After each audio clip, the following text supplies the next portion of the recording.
எனக்காக ஏன் சார் இவ்வளோ ஹெல்ப் பண்றீங்க? பரவாயில்ல, நீங்கள் எனக்காக எவ்வளோ ஹெல்ப் பண்ணியிருப்பீங்க. என்னால் முடிஞ்ச ஒரு சின்ன ஹெல்ப். உங்கள் டீட்டெயில்ஸ்லாம் உள்ளே கொடுத்துருக்கேன், நீங்கள் ஜஸ்ட் அட்டன் பண்ணால் போதும். Okay sir. Good evening sir. இவங்க தான் நான் சொன்ன பொண்ணு கண்மணி. உட்காருங்க.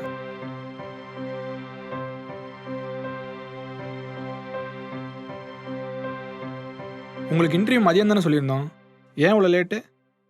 இல்ல சார், ஒரு சவாரி வந்துருச்சு, அவங்கள விட்டு வரதுக்கு லேட் ஆயிடுச்சு. I'm extremely sorry sir. சவாரியா? என்ன வேலை பார்க்குறீங்க நீங்கள்? இப்போ நான் ஆட்டோ ஓட்டிட்டு இருக்கேன் சார். ஆட்டோ ஓட்டுறீங்களா? நிக்ஸ், இந்த மாதிரி ஆட்டோ ஓட்டுறவங்களாம் கூப்பிட்டு வந்து ஏன் டைம் வேஸ்ட் பண்ணுறீங்க?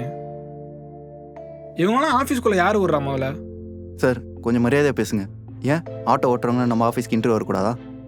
இந்த கம்பெனியில் வேலை பார்க்கணுன்னா ஒரு தகுதி வேணும், அதெல்லாம் இவங்களுக்கு இருக்காது.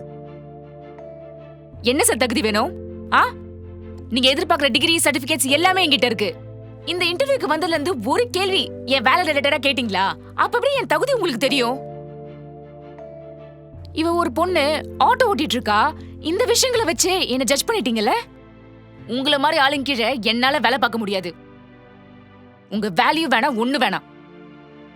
கண்மணி சார், நம்ம ஆஃபீஸ் நல்ல ஆஃபீஸ்னு நினச்சா சார் கூப்பிட்டு வந்தேன். ஆனால் நீங்கள் இப்படி பண்ணுன்னு நினைக்கல சார்.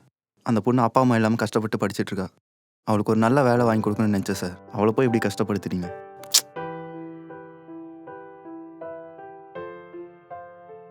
கண்மணி ஒரு நிமிஷம் சார். நீங்க இந்த மாதிரி எனக்கு இன்டர்வியூலாம் கொடுத்து எனக்கு உதவுனதே ரொம்ப சந்தோஷம் சார்.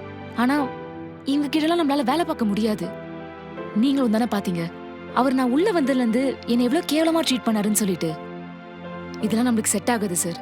இதை விட நல்ல கம்பெனில இன்னும் நல்ல பொசிஷன்ல பிளேஸ் ஆவன் நம்பிக்கை எனக்கு இருக்கு சார். உங்க மேல எனக்கு எந்த விதமான வருத்தமும் இல்ல சார். பரவாயில்ல, நான் தான் உங்களுக்கு ஆக்சுவலி சாரி சொல்லணும். ஆனா இன்னைக்கு நான் ஒரு விஷயத்தை புரிஞ்சுக்கிட்டேன் சார்.